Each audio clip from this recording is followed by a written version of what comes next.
You know what? I'm just gonna get it out of the way for shock value like the mediocre borderline clickbait tuber I am. I enjoyed high school, I thought it was fulfilling, and I thought all the memes I've seen were just kinda poking fun at minor idiosyncrasies in the education system. It wasn't until the last video when I remarked that I'd rather go to 13th grade that I began to realize not only that the overwhelming majority of people don't relate, but my feelings on this topic run deep. Long story short, the remark decorated a conversation I was having with some friends of mine about fiction, and so I was already thinking about this when I decided to meander through the education YouTuber world, mostly just wondering what everyone's been up to since 2020's APs. But watching through a few of these videos, reading the comments, remembering some comments I got, and reflecting on my own life, something really started to sink in. I've made a point of denouncing mob mentality throughout the Dinosaur saga, but I think people being dishonest with themselves like that and saying school was like prison simply because they got too much homework is only at most half of why people seem so adamant that high school is a terrible experience.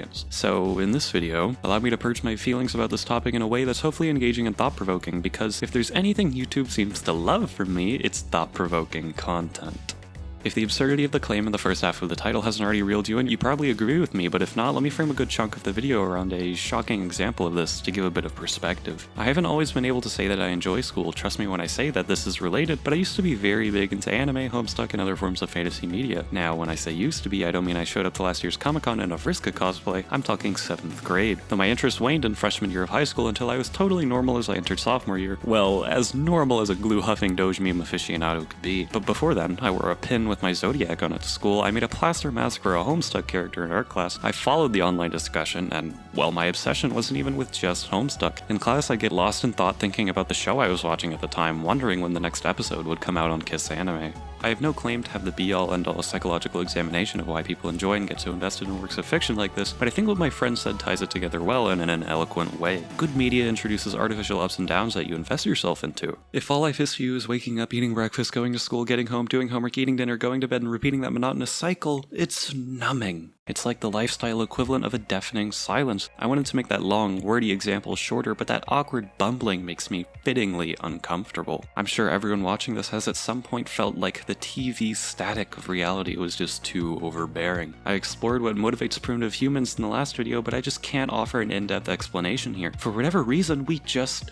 thrive on drama, on ebbs and flows, crests and troughs, on emotion, on pathos, on meaning. That's why unconvincing dialogue and generally bad acting is so disastrous. If you're not emotionally invested in the plot, the characters, and, well, you're not watching to academically analyze the piece for your next video essay, then there isn't really any enjoyment to be had, really any point to keep yourself invested in the plot.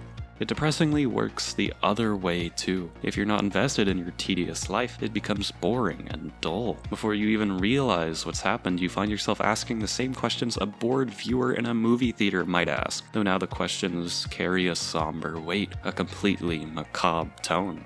What's the point? When will this end? How will this end? Why am I even here? So, we need something to fill that void.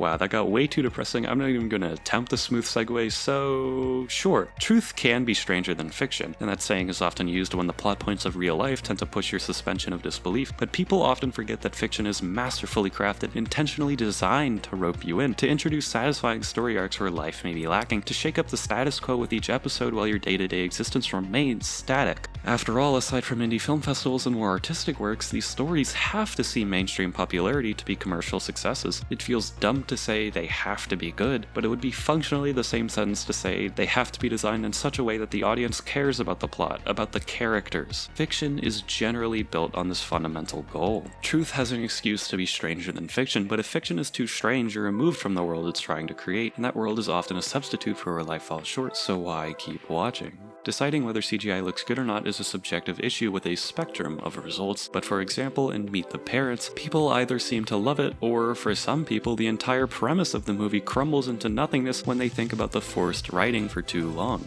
If you couldn't tell, I'm one of those people. But despite this, despite consuming media in an age where the number one priority of a show is to convince you that triangle head and anime eyes have as much depth as a human being, I entered high school and somehow my interest in fiction only waned, and by senior year, if it were truly up to me, I would never watch any fiction except comedies. I never made a conscious decision to stop watching anime or to avoid movies with the tag drama, but what I did know was this: exceptionally masterful movies or anime would over the years come to depress me more and more. I don't mean objectively masterful or overly artsy and theatrical. I even felt this way after the first Pirates of the Caribbean movie. It got so bad that in junior year, my parents and I got into this one series, Haunting of Hill House, and I could only handle one episode per day, something my binging family tends not to do, solely because of how heavy the plot and themes got at some points. Look, I know I'm a glue huffer and all, but watching Luke struggle with addiction was just, ugh.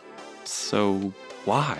Maybe I had enough of that. Enough emotional turbulence when viewing the world from my perspective, enough ups and downs as trivial as they seem to an outsider. Maybe I just had no knots for catharsis to undo. Before I elaborate any further, let me give background to the background. Something I didn't even realize until I sat down to write this is that for all of middle school and a bit of high school, my parents would always ask, "So, how was school?" on the car ride home. Without fail, and I mean without fail to the point where I'd be teased for this years later, I would always say the exact same line like some recycled SNL skit, like some one-dimensional cartoon character. I would always say, "It was school."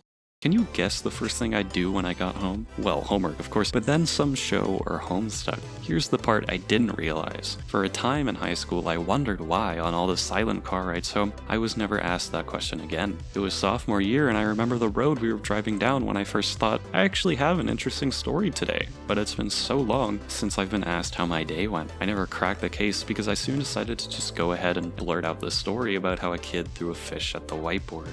No, I will not elaborate.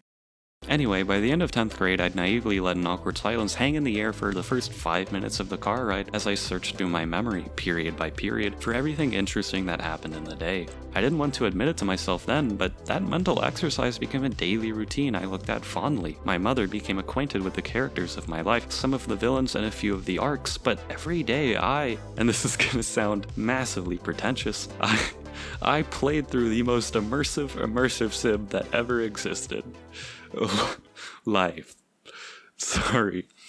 Every time someone compares me to another channel, they remark how I'm not as pessimistic, so I'm just trying to lean a bit too hard into the optimistic philosophy theme. Anyway, allow me to elaborate on perhaps that most C-major sounding sentence I've ever said. To me, high school was an interactive story, almost more than a story, like a game with infinite depth. I love sandbox games like CDDA, Paradox Interactive's creations, and as a kid, those powder games. You can forge your own path, your own story with, again, infinite depth. There's no other way to express infinite depth in the English language, so I'll say this as an example. Fiction gives you the illusion that at the end of the story, your main characters go back to their day-to-day life. Good fiction reassures you that even side characters have their own responsibilities and obligations to attend to once the dragon is slayed or the people are saved. In life, everyone is their own protagonist with more history and with more character traits than any hero in the history of fiction, and more subplots start, resolve, and develop in a day than you could possibly become acquainted with. And they grow, they change, they do things, they go places, they will live on for years and years without you. The hero of the anime only has so much to do before the show jumps the shark or it comes to an end. And despite appearances of vast worlds, the progression is linear.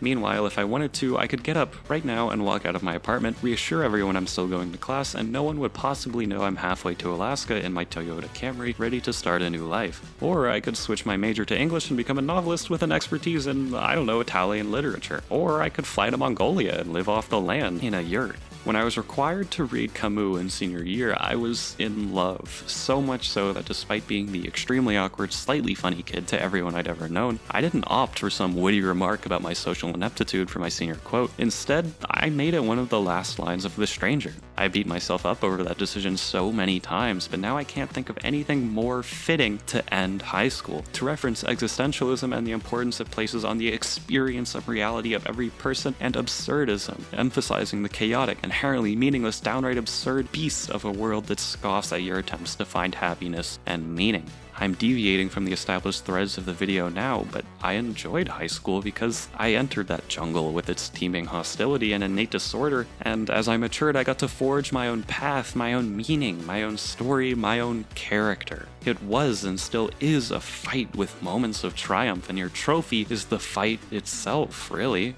That sounds a little pompous, so I'll remind you my meaning was scribbling on paper for a good grade and going home to do things I enjoyed without worry.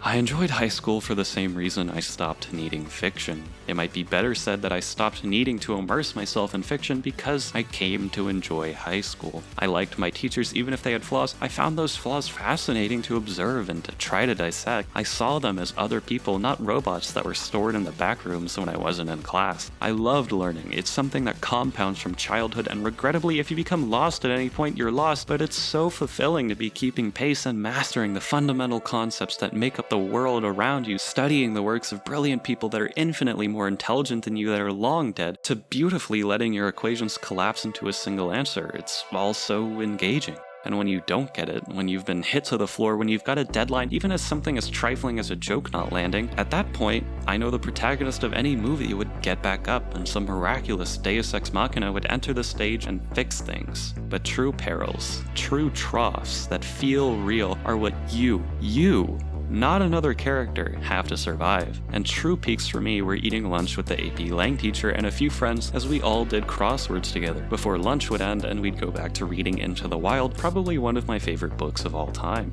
Writing this, I'm genuinely having to hold back tears at that memory. I wish there was a way to know you're in the good old days before you've actually left them. Call me emotional, but I think that's why I don't like fiction. When the end credits to Soul Eater or Pirates of the Caribbean scroll by, it's over. It's all over. In a literary sense, yes, there was a satisfactory conclusion, but I still find it sour. I am much more drawn to the suspension of the journey. I've referenced some cliches in this video so far, but I think one that aligns with my case is that it truly is about the journey, not the destination. You know, I just gave a concrete answer about why I love high school, but the astute among you have probably already gathered the real, more intangible explanation. It wasn't because I peaked, it's because I grew.